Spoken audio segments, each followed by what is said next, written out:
खराब मौसमी सूरत हाल के पेश नजर लिया गया फैसला।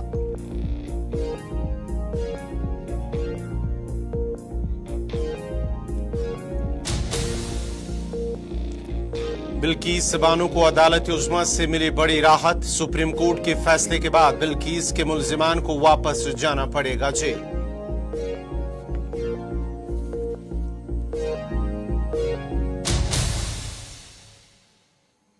और भारत और मालदीव पर सफारती तनाज़ा, मालदीव के सफीर को वजारत खारजा ने किया तलब।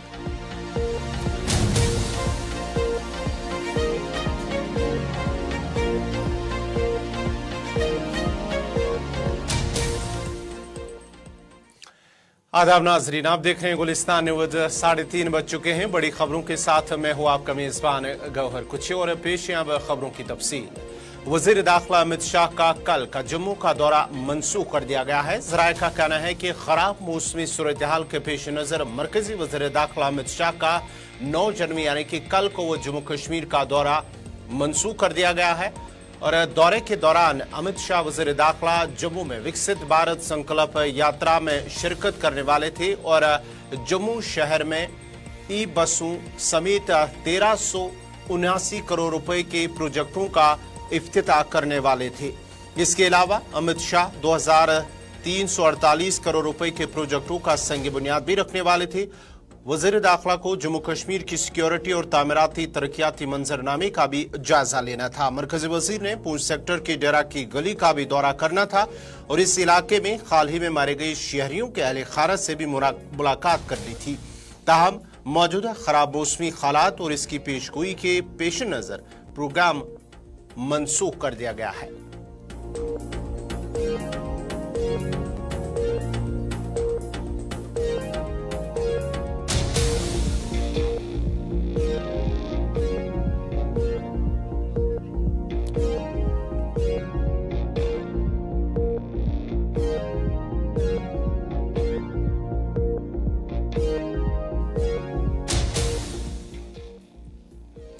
और बात करेंगे भारत और मालदीव के हवाले से। भारत में मालदीव के सफीर को आज वजारत खारजा में तलब कर दिया गया है। आज सुबह दिल्ली में मालदीव के सफारतकार इब्राहिम शोएब वज़ार खारजा आए थे। इस मौके पर जो मालदीव का मामला था उस हवाले से बात की गई है और इस सिलसिले में वज़ीर आज़म नरेंद्र मोदी के खिलाफ सोशल मीडिया पर की गई पोस्ट किए गए रिमार्क्स पर सख्त तशवीश से भी आगाह कर दिया गया। हालांकि मालदीव की हुकूमत ने गुज़श्ता रोज को वज़ीर आज़म के खिलाफ सोशल मीडिया पर तौहीन आमेज पोस्ट करने पर अपने 3 नायब वज़रा को मुअत्तल कर दिया है।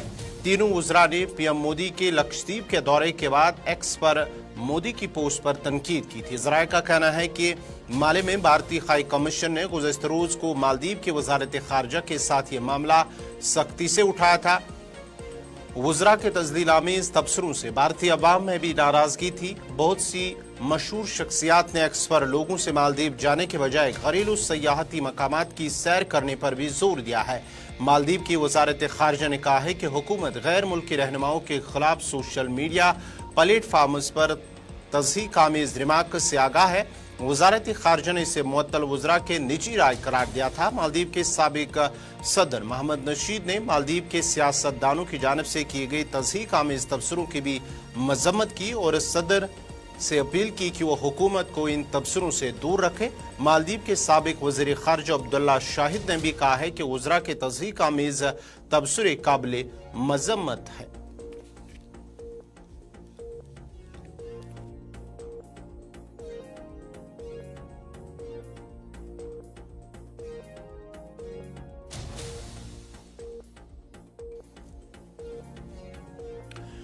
बिल्किस बानो की अस्मत दरी और इस सिलसिले में जो उनके अफराद खाना का कत्ल का मामला सुप्रीम कोर्ट में, इस सिलसिले में अब बिल्किस बानो को बड़ी राहत मिली है क्योंकि सुप्रीम कोर्ट ने जिन 11 मुजरिमों को गुजरात हुकूमत ने उन्हें रिहा किया था, इस सिलसिले में अब सुप्रीम कोर्ट ने अपना फैसला सुनाया था। मुजरिमीन की रिहाई के गुजरात हुकूमत के अहकामात पर सुप्रीम कोर्ट ने गुजरात हुकूमत की सख्त अल्फाज में सरजनिश की है। सुप्रीम कोर्ट ने 2002 के कोदरा फसादात के दौरान बिल्किस बानो के साथ इज्तिमाई अस्मत दरी और इसके खानदान के अफराद को कत्ल करने वाले 11 मुजरिमों को माफी देने के गुजरात हुकूमत के हुक्म को मुस्तरद कर दिया है। सुप्रीम कोर्ट का कहना है कि रियासत गुजरात की तरफ से इख्तियारात का इस्तेमाल ताकत और इख्तियारात के गलत इस्तेमाल की एक मिसाल है। सुप्रीम कोर्ट ने तमाम 11 मुजरिमों को 2 हफ्तों के अंदर जेल हुकाम को रिपोर्ट करने की हिदायत की है। वाज़ेह है कि सुप्रीम कोर्ट के इस फैसले से जहां बिल्किस बानो को राहत मिलेगी, वहीं गुजरात हुकूमत की रिहाई के फैसले पर सियासत भी तेज हो गई है।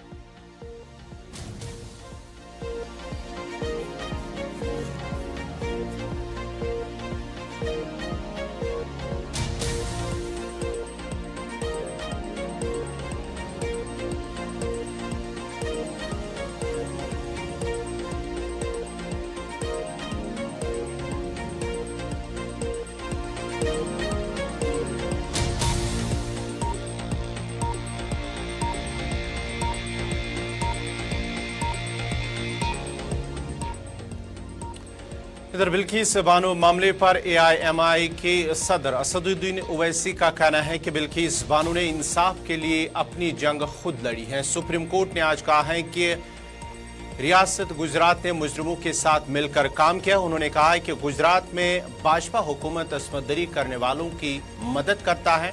उन्होंने गुजरात हुकूमत की भी तनकीद की है। बिल्किस बानो ने ये लड़ाई खुद से लड़ी इंसाफ के लिए, अपने इंसाफ के लिए।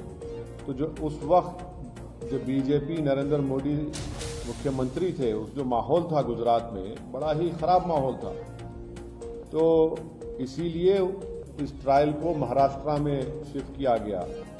और ये बात आपको याद रखना चाहिए कि बीजेपी ने ही इन रेपिस्ट को छुड़ाया जिन्होंने बिल्किस बानो से जुल्म किया।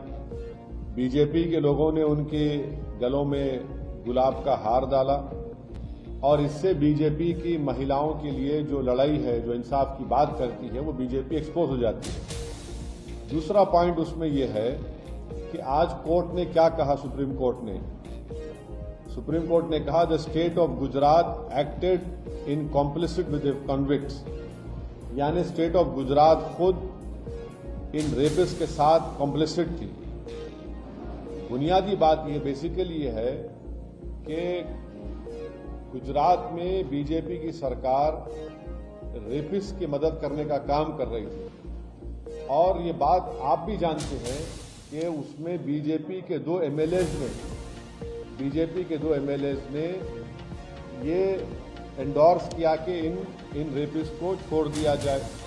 और बिल्किस बानो ने ये लड़ाई खुद से लड़ी इंसाफ के लिए, अपने इंसाफ के लिए। तो जो उस वक्त विकसित भारत संकल्प यात्रा के हवाले से आज दिल्ली के अंदर एक प्रोग्राम भी मुनक्कद हुआ है, जिसमें वजीर आजम नरेंद्र मोदी ने वर्चुअली तौर पर इसमें शिरकत की। और वर्चुअली तौर खिताब करते हुए वजीर आजम नरेंद्र मोदी ने कहा है कि विकसित भारत संकल्प यात्रा काफी कामयाब रही है। उन्होंने कहा है कि यात्रा ने सिर्फ 2-3 दिन पहले अपने सफर के 50 दिन मुकम्मल किए हैं। उन्होंने कहा है कि 11 करोड़ लोग इस यात्रा में शामिल हुए हैं। हुकूमत खुद लोगों तक पहुंच रही है और उन्हें अपनी स्कीमों से जोड़ने की कोशिश की जा रही है। विकसित भारत संकल्प यात्रा मुल्क की एक यात्रा बन चुकी है। उन्होंने कहा है कि विकास भारत संकल्प यात्रा के दौरान 2 करोड़ से ज्यादा गरीब लोगों की सेहत की जांच की गई है। इस अरसे के दौरान 1 करोड़ लोगों की टीबी की बीमारी की स्क्रीनिंग भी की गई है। 22 लाख लोगों में सिकल सेल एनीमिया की तशखीस हुई है। ये तमाम लोग गांव, गरीब, दलित, पसमानदा और कबायली बरादरियों से हैं।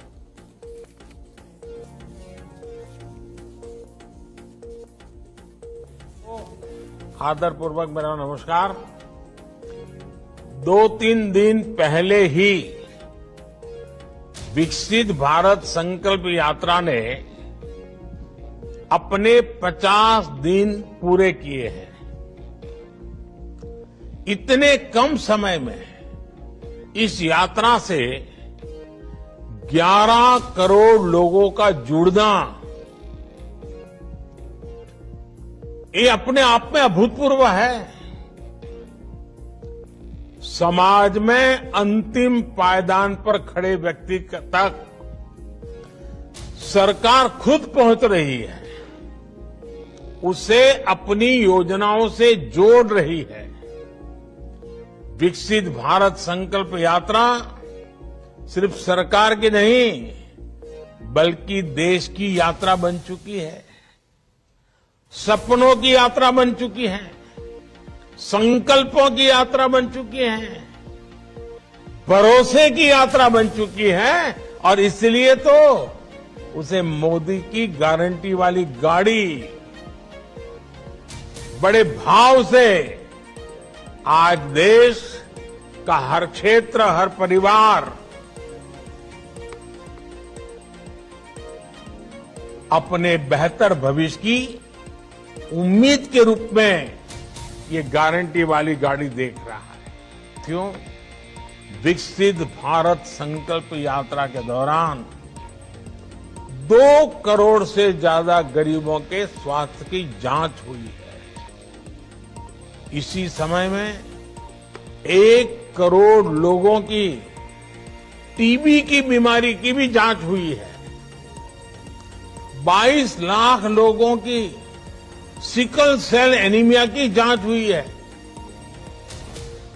आखिर ये सारे लाभार्थी भाई बहन ये कौन लोग हैं? ये सारे लोग गांव, गरीब, दलित, पिछड़े, आदिवासी समाज के लोग हैं, जिनके लिए क्यों विकसित भारत संकल्प यात्रा के दौरान 2 करोड़ से ज्यादा गरीबों के स्वास्थ्य की जांच हुई है। इसी समय में 1 करोड़ लोगों की टीबी की बीमारी की भी जांच हुई है। 22 लाख लोगों की सिकल सेल एनीमिया की जांच हुई है। आखिर ये सारे लाभार्थी भाई बहन ये कौन लोग हैं? ये सारे लोग गांव, गरीब, दलित, पिछड़े, आदिवासी समाज के लोग हैं, जिनके लिए क्यों विकसित भारत संकल्प यात्रा के दौरान 2 करोड़। इधर मरकजी वजीर ज्योतिरादित्य सिंधिया ने कहा है कि पीएम मोदी की जमानत है कि जो भारत संकल्प यात्रा है उसको अवाम तक पहुंचाना और उन स्कीमें जो मरकजी हुकूमत की जानिब से शुरू की गई हैं उन तक उसका फायदा अवाम तक पहुंचाना और कोशिश होती है सरकार की कि 100% इसका जो बेनिफिट है वो लोगों तक पहुंचे। सांसद प्रवेश वर्मा जी भी हमारे साथ हैं। प्रधानमंत्री जी की सोच और विचारधारा कि इस विकसित भारत संकल्प यात्रा इस सफर में अमृतकाल से शताब्दी काल तक भारत का एक एक नागरिक का योगदान, एक नागरिक के बाजुओं को, के दिल को, की आत्मा को हमें सशक्त करना होगा, ताकि भारत को विश्व गुरु के रूप में हमें स्थापित करना होगा। और उसी तारतम्य में मोदी की गारंटी, आयुष्मान कार्ड की गारंटी, सम्मान निधि की गारंटी, उज्ज्वला योजना की गारंटी, आवास योजना की गारंटी, एक योजना की गारंटी 10 वर्षों में जो हम लोग ने सफर तय किया है और जो अगर बाकी है तो प्रधानमंत्री जी की गारंटी है कि तीसरी टर्म में भारत को तीसरी बड़ी आर्थिक शक्ति के रूप में उभारने का संकल्प, और उसी के साथ बाकी जितने भी लोग छूटे हुए हों उन सभी को एक योजना का 100% सैचुरेशन पहुंचाने का काम प्रधानमंत्री नरेंद्र मोदी जी करेंगे। चाहे वो गैस हो, चाहे पानी हो, चाहे जल हो, चाहे घर हो, 100% सैचुरेशन ये प्रधानमंत्री की गारंटी है तीसरी टर्म की। तरह के हमारे सांसद प्रवेश वर्मा जी भी हमारे साथ हैं। प्रधानमंत्री जी की सोच और विचारधारा कि इस विकसित भारत संकल्प यात्रा में, इस सफर में अमृत काल से शताब्दी काल तक भारत का एक एक नागरिक का योगदान, एक एक नागरिक के बाजुओं।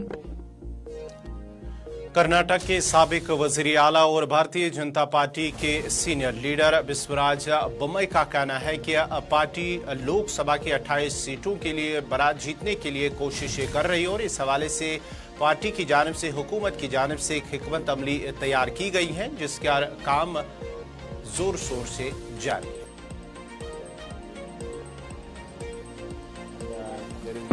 Discussion on different issues, both at national level and state level, and continue in the afternoon.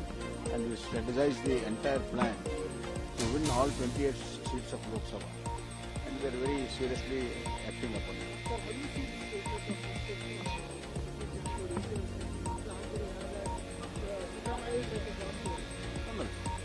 He certainly got to them, but Lord Rama has got to Siddaramaiah and us also, everybody. There has to be some common sense. Yeah, see that Adhyakshate, Anna Bhagya, every grain is given by Government of India and Narendra Modi only. Siddaramaiah and D.K. Shivakumar is not even giving one grain of rice, because 5 kg whatever it is coming from Government of India only. State government is not able to give even a single grain. So the grain is Government of India, the Akshata is Government of India, Ram Mandir is built by Narendra Modi. All the entire fruits will go to Narendra Modi. So how do you see the Muzrai department? It is a climb down as far as Congress is concerned. They try to oppose, they try to bring in fear. Now they know that the entire people are against, so they are climbing down. Now D.K. Shivakumar said, I am a ardent devotee of Sri Ram, and Ramling Reddy has said that there will be puja on 22nd. It is a climb down for Congress, and it is the boomerang of their anti-Ram strategy. Sir, so they are falling in line. What do you want to It's say a setback for Congress. Sir, what do you want to say about Samajwadi party के सरबराह अखिलेश यादव ने Bharatiya Janata party हुकूमत पर इल्जाम आयद करते हुए कहा है कि हुकूमत की गलत पॉलिसियों की वजह से न सिर्फ बेरोजगारी की शरह में इजाफा हुआ है, बल्कि महंगाई भी काफी बढ़ गई है।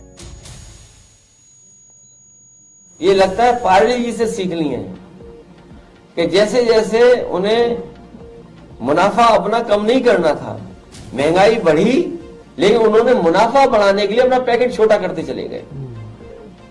मुनाफा कम न हो इसलिए पैकेट छोटा होता चला गया।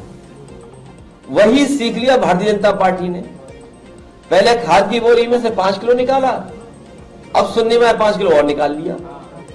अगली बार सरकार आएगी तो और निकाल लेंगे 5 किलो, बोरी उतनी ही, लेकिन हर बार 5 किलो कम कर देंगे। ये अपना मुनाफा कमा रहे हैं, और ज्यादा मुनाफा कमाना भी भ्रष्टाचार है, ज्यादा लाभ लेना भी भ्रष्टाचार है। तो क्या ये सरकार नहीं करा रही जानबूझ करके? नोटबंदी से भ्रष्टाचार खत्म हो जाएगा। पूरी सरकार लगी है पैसे लूटने में, जिसको जहां मौका मिल रहा है वो लूट रहे हैं। ऐसा लूट रहे हैं, लग रहा है कि अब सरकार जाने वाली है। सरकार बताई कि 40,000 करोड़ रुपए खर्च हुआ है गड्ढा मुक्ति में। पूरे प्रदेश के हमारे जिलाध्यक्ष आए हैं, कितना गड्ढा मुक्ति हो गई है। और बिजली का एक कारखाना नहीं शुरू किया इन्होंने। ये हमारे अध्यक्ष आए, एटा के भी अध्यक्ष, वो देखते हैं कितनी बड़ी चिमनी लगी हुई है एटा में। ये अपने कानपुर के लोग आए, जानते हैं, हमीरपुर जाते होंगे, महुआ जाते होंगे, देखते होंगे कितना बड़ा निवेल लिग्नाइट का कारखाना लगा है। इलाहाबाद प्रयागराज के लोग आए, कितना बड़ा बिजली का कारखाना लगा है। ये 10-10 हजार 20-20 हजार करोड़ के लगे हुए उससे ज्यादा का इन्वेस्टमेंट है। ललितपुर के जिलाध्यक्ष आए होंगे, वो जानते हो कितना बड़ा बिजली का कारखाना लगा है। बिजली महंगी दे रहे हैं लोग, बिजली से मुनाफा कमा रहे हैं। उत्तर प्रदेश को पीछे करने का काम इस सरकार ने किया है। अब बताइए, मुख्यमंत्री जा रहे हैं गोरखपुर में और कह रहे हैं नाला ऊपर या नीचे बनना चाहिए। हम तो सोचते थे मुख्यमंत्री जी योगी हैं, एक दिन वो डॉक्टर बन गए सदन में, अब वो इंजीनियर बन गए। कि नाला ऊपर नहीं नीचे होना चाहिए, नीचे नहीं ऊपर होना चाहिए। बताइए, ये है स्थिति। लोकसभा इलेक्शन के लिए आम आदमी पार्टी और दीगर इत्तेहादियों के साथ पार्टी की सीटों की तकसीम के मसवाद पर कांग्रेस की सीनियर लीडर अशोक गहलोत का कहना है कि किसी को भी इसमें शामिल नहीं होना चाहिए कि कोई क्या कह रहा है। जब इतना बड़ा इत्तेहाद बनता है तो सबको समझौता करना पड़ता है और कुर्बानी भी देनी पड़ती है। कांग्रेस ने पहल की है और पूरे मुल्क में एक अच्छा पैगाम दिया है और ये अमल आगे बढ़ रहा है। अगर इत्तेहाद कामयाब हो जाता है तो ये हैरत की बात नहीं होनी चाहिए कि अगली बार पीएम मोदी हुकूमत नहीं बना पाएंगे। आम आदमी पार्टी कह रही है हमें वहाँ भी चाहिए सीट, गोवा में भी चाहिए, गुजरात में भी चाहिए। कौन क्या कह रहा है पार्टी है, बंगाल क्या कह रहा है, महाराष्ट्र क्या कह रहा है, आप क्या कह रही है, इन बातों में ना मीडिया को पढ़ना चाहिए ना किसी को पढ़ना चाहिए। इतना बड़ा जब ये गठबंधन बनता है, और गठबंधन बनना कोई मामूली बात नहीं होती, बहुत बड़ी चुनौती होती है। सबको कॉम्प्रोमाइज करना पड़ता है, तब जाकर गठबंधन बनता है, सबको त्याग करना पड़ता है। तो कांग्रेस ने एक पहल कर दी है, आगे आकर के सबको आह्वान करके अच्छा मैसेज गया है देश भर के अंदर, और वो प्रक्रिया आगे बढ़ रही है।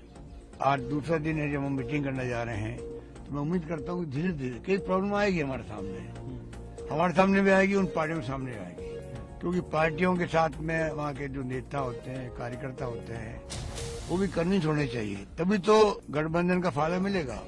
गठबंधन हो जाए और अमुक पार्टी के कार्यकर्ता जिसको टिकट नहीं मिल रही, इस पार्टी को, उस पार्टी के कार्यकर्ता जुड़े ही नहीं वहाँ काम करने के लिए, तो गठबंधन कामयाब कैसे होगा। तो सारी बातें देखनी पड़ती है कि टिकट भी मिले, जिस पार्टी को टिकट मिले, और गठबंधन में दूसरी पार्टी वहाँ पर है जो टिकट नहीं मिला है, उस पार्टी कार्यकर्ता भी उनके लिए लग जाए काम करने के लिए, तब असली गठबंधन का मतलब होता है। तो हम उम्मीद करते हैं।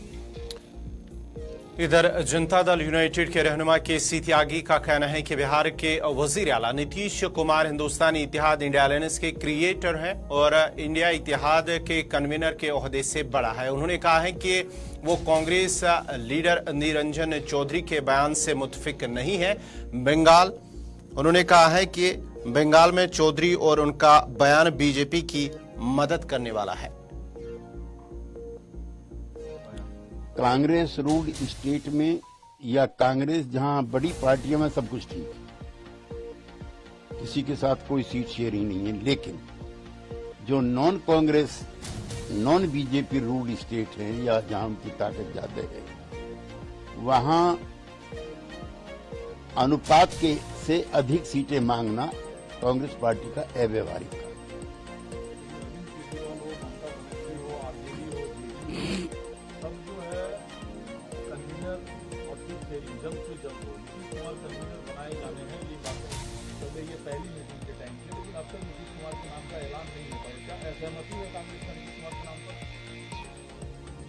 संयोजक वाला सवाल। नाज़रीन, फिलहाल बड़ी खबरों में इतना ही। अपने मेजबान गौहर कुछ को इजाजत दीजिए। आप गुलिस्तान न्यूज के साथ बने रहे। अगला प्रोग्राम स्पेशल रिपोर्ट मीर हिलाल हांजुरी के साथ। मुझे दीजिए इजाजत। अल्लाह हाफ़िज़।